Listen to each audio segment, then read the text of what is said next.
selected 30 of the best responses of the scariest stories, and here you go. We are about to read them and get spooked. But what's up, guys? Yes, it is Halloween. Hope you're having fun trick-or-treating in your own living room. That's always great. So, 'tis the season to read some spooky stories from total strangers. It's gonna be great. As always, please subscribe and follow me on Instagram. Links are all down below, and please like and share the video. And if you want to be a part of the socially awkward family, go hit me up on Cameo. You can pay a small fee for a personalized shout out. I will send you a personal video and we can talk about whatever you want. Let's get weird. But comment below if you have a true scary story and let's go. All right, this guy's getting attacked by a shadow. When I was a kid, we'd be out at dusk helping my parents in the garden and they'd freeze like they just saw something terrifying and say, grab your brother and run to the house right now and lock the door behind you. Dude, that's not funny. That is creepy. So my poor older sister and I would scoop up our kid brother, book it to the house in pure silent fear, and huddle together by the window so we could peep out. Every dang time they'd come in from the field, doubled over laughing. They lied.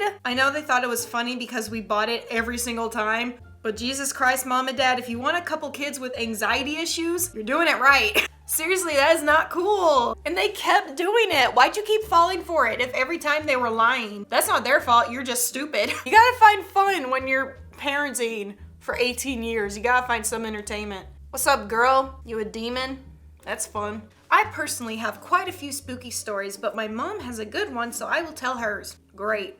Get to the point. When she was younger, her and a group of friends were driving down a desolate road at night, and there was a house that they passed that had a window lit up upstairs, so they slowed down to look. Okay, you need to put periods in this. This is so, Anyways, they passed by a house, creepy window, they stopped to look in, and she said there was a lantern in the window and a man and a woman sat facing each other. Then a second man wearing a top hat came into view, walked up behind the woman, and started strangling her. At this point, my mom and her friends freaked out and drove off.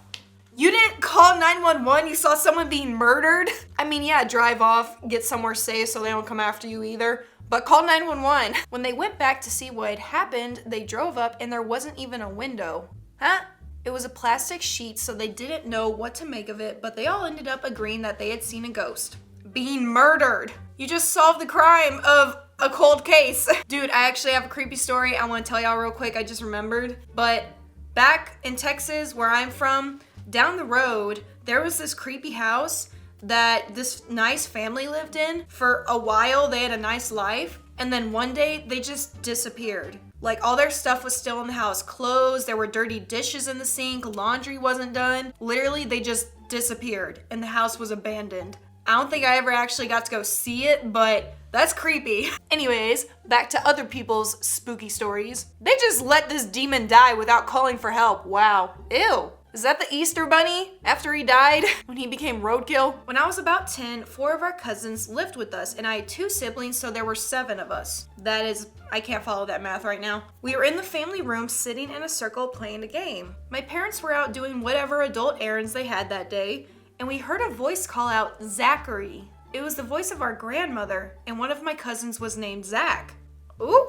No one heard my parents come home, and they didn't mention that they would be getting our grandma, so we all ran out of the room to greet her. We quickly realized my parents were not home, and our grandmother wasn't there either. Ooh! Demon being a creep on some kids. We even went outside to check and there was no one in our neighbors' yards either. We were baffled. Who says baffled? It was one of many paranormal instances in that house, but this one was experienced by 7 people. Dang. Are you sure one of your cousins wasn't just messing with you? Because that's what I would do. Ew! Girl, get some contacts or something. Get an eye patch for both of your eyes. When I was in high school, me, my grandmother, grandfather, and my friend all saw this pale girl with black hollow eyes in their house. That's racist. My grandmother stayed up late all the time on her computer. She heard some footsteps that eventually came into the room. Ooh, that's not cool. Thinking it was me, she turned around and said, "What's up, Emma?" Nope. It was the girl looking at her. Oh, with those holes for eyes. Ugh. That's so disturbing. I saw her through the glass shower door while I was showering. Scared the crap out of me. Girl, you peeping on me in the shower? You prevert? That's my word for pervert. I just totally missed the straw. My friend saw her at the top of the basement stairs while she was in the fridge getting some water. Why were you in the fridge? She told me about it. It was the girl with black hollow eyes. My grandma later had dreamt of her. She dreamt that there was a well in her backyard about 100 years ago. Oh, I know where this is going. No. And in the dream, the girl fell down the well. Is this The Ring? That's a scary movie, by the way, where the girl fell in the well, she died, and then she came up and she kills anyone who watches her tape. Anyways, she said during her dream she felt extreme sorrow and anxiety. She said our house wasn't there, but in the dream, she knew she was in the land her house was. It was all weird. I don't necessarily believe in ghosts. You're telling me after all that whole story, you don't believe it? What do you think you saw? A mouse? No. You probably think someone was just messing with her. Ew, graveyards. I hate how in movies or vampire TV shows, they always have people hanging out and going on dates in cemeteries. I'm like, no one does that. That's disturbing. You don't make out near a grave like Aunt Gretel over here died when she was 100. She doesn't want you making out on top of her body. I was driving at night on an unfamiliar forested road during a thick fog. 30 kilometers? Something? I don't know what that means. Out of Vancouver, Canada. Suddenly, we found ourselves going through an old-timey town with 10 sign advertisements for 1920s type of products. Did y'all just travel back in time?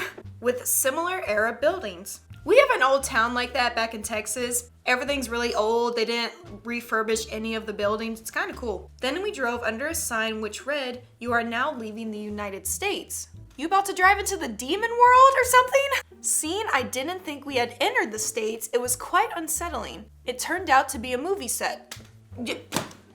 Seriously? You suck. Ugh, kid ain't looking too good. He got that coronavirus. Quarantine. In high school, my friends and I were messing around with a Ouija board. That is how every horror movie starts.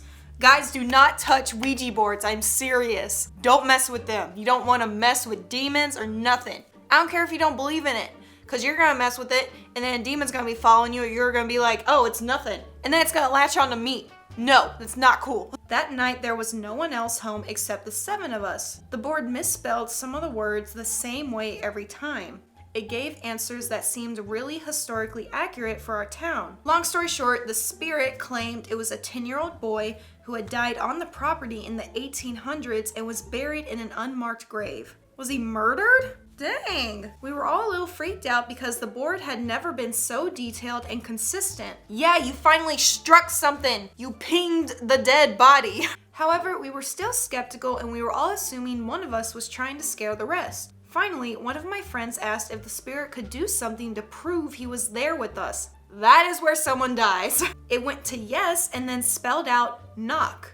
Then the planchette stopped moving. It's a planchette. We just all stared at it silently, and then there was a rap, rap, rap on the window right next to us. The lights were on outside and there was absolutely no one out there. We never touched that board again. It's too late. You already messed with it. Now it's haunted and it's never gonna leave you alone. The demon's gonna wake you up in the middle of the night like, hey, can I have some cookies? All right, I might make this the last one.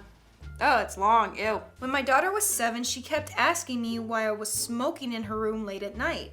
Are you? Girl, that's not okay. I was a smoker at the time, but I never smoked in her room. I never smoked upstairs at all. I told her I wasn't, but she was insistent that someone was coming in, sitting on her bed and smoking. Why is a demon smoking near this little girl? That is weird. I was kind of freaked out, but I knew nobody was sneaking into our house just to catch a late night smoke in my daughter's bedroom. The house had belonged to the in-laws of my daughter's teacher at the time. That is a weird arrangement. So her teachers asked her how she liked the new house and her new room, and of course my kid says, "It's great, but someone smokes in my room at night and mom swears it's not her." That is how you get your children taken away from you. So on parent conference night, the teacher pulls me aside and asks which bedroom our daughter sleeps in. I tell her and she says, "I don't know what you believe and I don't want to offend you, but the kid says someone is sitting on her bed and she smells cigarette smoke late at night." I'm getting ready for a deserved lecture on smoking around children, which I did not get. The teacher went on to tell me that her mother-in-law wasn't allowed to smoke due to health issues, and that she would sneak into what was now my daughter's room at night for a few quick drags. And my daughter's bed was in the middle of her favorite smoking spot. We actually lived in harmony with Hazel the ghost for quite some time. That's chill. She had an annoying habit of putting things back where she thought they belonged, but otherwise, she was a fine ghost. She has hated how I decorated. She had said in life that she had no intentions of leaving her house even after death. I did end up having a chat with her about her chosen smoking spot though, and that stopped pretty quickly. Okay, so this demon just wants to smoke in her house. Let her. Move your kid's bed. And that's it for spooky stories from some random strangers. Those were pretty creepy. Anyways, hope you liked it. Again, please subscribe and follow me on Instagram. Links are all down below, and please like and share the video. And I hope you are having an awesome Halloween and you are staying safe and healthy, and I will see you weird people next time.